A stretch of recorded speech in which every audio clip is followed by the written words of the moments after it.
নির্বাচন কমিশনের অনুরোধে আমাদের মাননীয় চেয়ারম্যান জনাব তারেক রহমান সম্মান দেখিয়ে তার সফর স্থগিত করেছেন। পোস্টাল ব্যালট যেগুলো প্রবাসীদের জন্য পাঠানো হয়েছে, আমরা বলেছি আগের মতোই উদ্বেগ প্রকাশ করেছি, এখানে সঠিকভাবে বিবেচনা করা হয় নাই। যারা এই পোস্টাল ব্যালট প্রণয়নের কাজে ছিল এবং প্রেরণের কাজে ছিল বা এগুলোর বিষয়ে যারা দায়িত্বপ্রাপ্ত ছিল তাদেরকে ব্যাখ্যা দিতে হবে, ইলেকশন কমিশনকে ব্যাখ্যা দিতে হবে। এবং এখন যে সমস্ত পোস্টাল ব্যালটগুলো আপনারা দেখছেন বিভিন্নভাবে সোশ্যাল মিডিয়াতে ভিডিও আকার আসছে, এক একটা বাসায় 200-300 করে ব্যালট পাওয়া যাচ্ছে, কোথাও কোথাও জব্দ করা হচ্ছে, কোথাও কোথাও এখনই ভোটিং শুরু হয়ে গেছে যেটা 22 তারিখে হওয়ার কথা, এবং কোথাও কোথাও বলছে একজনের নাম্বার দিয়ে আরেকজনের পোস্টাল ব্যালট গ্রহণ করছে। এইভাবে অনেক কিছু অনিয়ম হয়েছে।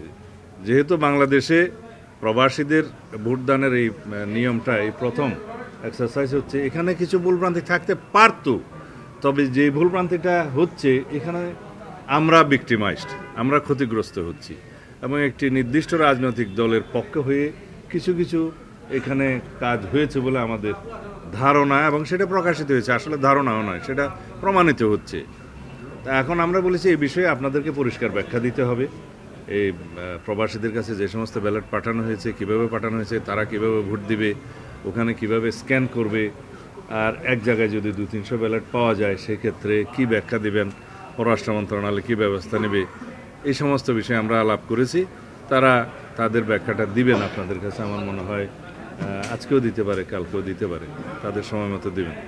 আর আচরণবিধির বিষয়ে আমরা একটা বিষয় দৃষ্টি আকর্ষণ করেছি যে ভোটার স্লিপ প্রদানের ক্ষেত্রে আমরা যেহেতু চাই অধিকাংশ ভোটার ভোটে অংশগ্রহণ করুক, দেশে সবাই চায়, তো সেই ক্ষেত্রে তারা যাতে তাদের ভোটের নাম্বারটা এবং প্রার্থীর নাম, প্রতীক ইত্যাদি পায় ভোটার স্লিপের মাধ্যমে, সহজ হয়, সেটা না করে তারা ভোটার স্লিপের মধ্যে বলেছে কোনো পার্টির নাম দেওয়া যাবে না, মার্কা দেওয়া যাবে না এবং প্রার্থীর ছবি দেওয়া যাবে না।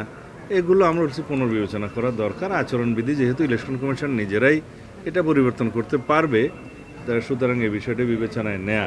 আমরা পরিষ্কারভাবে বলেছি আগে, নির্বাচন কমিশনের অনুরোধে আমাদের মাননীয় চেয়ারম্যান জনাব তারেক রহমান সম্মান দেখিয়ে তার সফর স্থগিত করেছেন এবং সেই সফরটা রাজনৈতিক সফর ছিল না, নির্বাচনী প্রচারণার উদ্দেশ্যও ছিল না।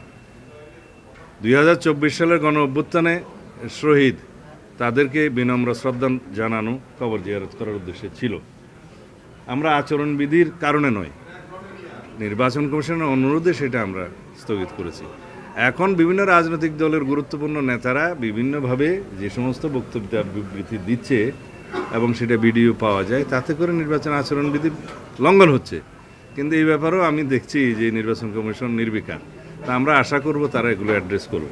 পোস্টাল ব্যালট দেশের অভ্যন্তরে সবচেয়ে বেশি ব্যবহৃত হবে, সেজন্য আমরা বলেছি যে সমস্ত নির্বাচনী এলাকায় যে কজন প্রার্থী থাকে তাদেরই তো মার্কা দিয়ে নাম দিয়ে ব্যালট হয়, সেই একই ব্যালট যেন সংশ্লিষ্ট নির্বাচনী এলাকার পোস্টাল ব্যালট হিসেবে ব্যবহার করা হয়। এই ব্যাপারে আমরা সুস্পষ্ট আমাদের প্রস্তাব দিয়েছি, কারণ সমস্ত মার্কাগুলো দিয়ে তো পোস্টাল ব্যালট সব কনস্টিটিউয়েন্সিতে পাঠানোর প্রয়োজন নেই, দেশের মধ্যে সম্ভব, এবং সেটা দেশের মধ্যে সম্ভব নয়।